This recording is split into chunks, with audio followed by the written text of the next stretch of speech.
Ford's plug-in hybrid Fusion, dubbed the Energi, returns for 2017 with a restyled front end, standard LEDs front and back, and some interior upgrades. What we're looking at here is the Platinum trim, and that gets you nearly every available option for just under $40,000 with a $2,000 discount from Ford. Looking at the front end, you'll first notice these new LED headlights, automatic here in the Platinum trim with an accent strip up top. They're supplemented by LED fogs too. The grille has been slightly redesigned with a sharper angle here at the corner, and the fogs get this new chrome stripe here too. Now in the Platinum trim, you get this unique mesh grille as opposed to the horizontal slats that come in the base SE and the mid-level titanium trim. LED taillights complete the exterior refresh, but there's more to see in the interior.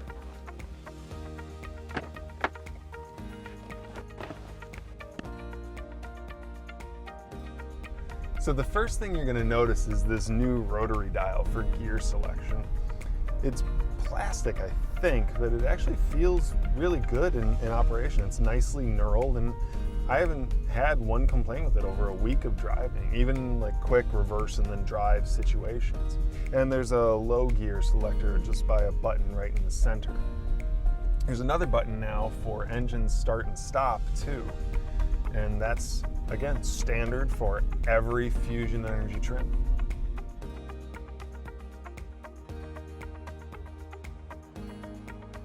Ford continues the transition to the Sync 3 infotainment interface here, replacing the old My Ford Touch system. I've covered that extensively in previous reviews, but this is much easier to use. It's a lot quicker, and it's not prone to crash like My Ford Touch was prone to do. Now, it's not very pretty, but I've covered that extensively in previous reviews as well, so there's no need to keep kicking that dead horse. The good news is, every Fusion Energi trim now comes standard with 11 speakers, and they pump out the sound really well, though they don't have to work very hard because the Fusion Energi is actually really quiet on the road. In fact, things are so quiet in here that about the only thing you're gonna hear is the 2-liter gasoline engine when it fires up after a maximum of 20 electric-only miles at speeds up to 85 miles an hour. Of course, those are the numbers that Ford advertises. I haven't actually been able to replicate those numbers, but I'm gonna blame that on the fact that I'm driving around the San Francisco Bay and all the hills around here. If you lived in flatter country, I think you'd have a much better chance of recreating that. So let's talk efficiency. First, it must be mentioned that the EPA made the rating process a much tougher affair for 2017 versus 2016. So even though nothing has changed under the hood, the Fusion Energi is now rated at 97 miles per gallon electric, the equivalent, and 42 combined on gasoline only, which those are technical drops from last year. For comparison, the class-leading Chevy Volt can go nearly 55 miles on electric-only power, and the Sonata plug-in will do 27, both getting around 40 combined on gasoline alone. Plug in the Fusion Energi to charge, and it will take less than 7 hours on a standard outlet, and less than 3 on a 240 volt like you'd have for your dryer. My experience here says that's accurate. Real world, I'm getting about 35, 36 miles per gallon, even though I'm showing what looks like the maximum amount of efficiency leaves in my eco guide. I mean, seriously, I challenge anyone to show me an eco guide with more efficiency leaves than this, but honestly, this isn't really surprising to me, given that the Fusion Energi weighs over 4,000 pounds, and that's more than 600 pounds more than the standard Fusion. And you're really going to feel that. You know, in hybrid mode, 60 miles an hour is going to come in a little under 8 seconds, and that is about average for a mid-size hybrid. But if you're an electric only, it's going to take nearly a full 15. That's 15 seconds.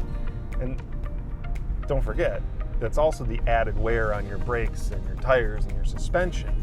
Plus, with those eco tires and the extra torque from the electric engine, I get a lot of wheel spin when I'm taking off or going around corners.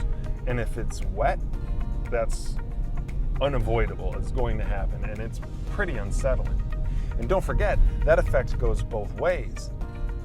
Here in the Energi, braking from 60 miles an hour is going to take around 130 feet.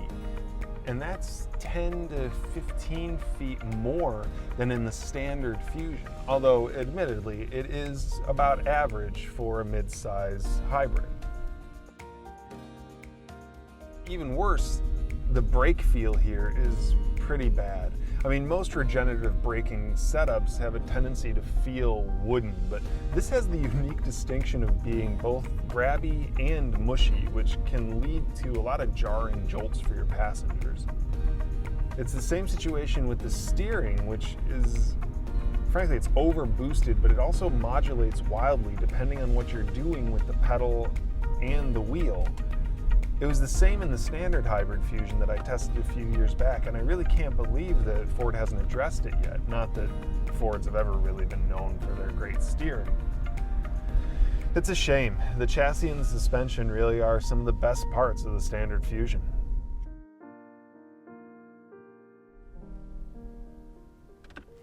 That aside, things are pretty nice in here. There's leather covering the dash and the steering wheel, quilted leather for the doors and the seats. Plus, there's a lot of room in here, both head and leg room. And that's not just for the front seat either. Without moving the driver's seat from my preferred position, I can still get in the back. I wouldn't want to live back there, but it's still a good amount of space. Unfortunately, that doesn't translate to the trunk. Now in the regular Fusion, you'll get 16 cubic feet back here, and that's a decent amount of space. The hybrid will deliver 12, which is impressive considering what they need to pack in there, but here in the Energi, you get just 8.2.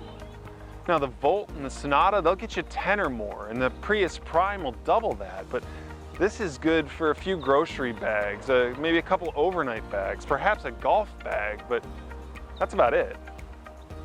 Now this Platinum version gets you all the goodies. You get the chrome trim inside and out, the heated and cooled seats, and a 12-speaker Sony premium sound system, plus all the safety systems too. Blind spot monitoring with cross-traffic alert, lane keep, and the pre-collision assist with the accident warning and the automatic braking. And that's all great for just under 40 grand, but if you don't need all of that, the base SE trim has the exact same powertrain and is still really nicely equipped for just over 30. Now personally, I think this is the best looking of the plug-in hybrids too, even though I'm getting a little tired of this design direction from Ford. Frankly, the conventional Fusion is probably the better deal, but if you're looking for a mid-size plug-in hybrid, I don't think the Fusion Energi is going to disappoint. Hey, thanks for watching. Subscribe to the channel and you can check out more reviews of the competitors' offerings. And for more information on the 2017 Ford Fusion Energi, just click the link in the description. You can head over to CarGurus.com and read my full review.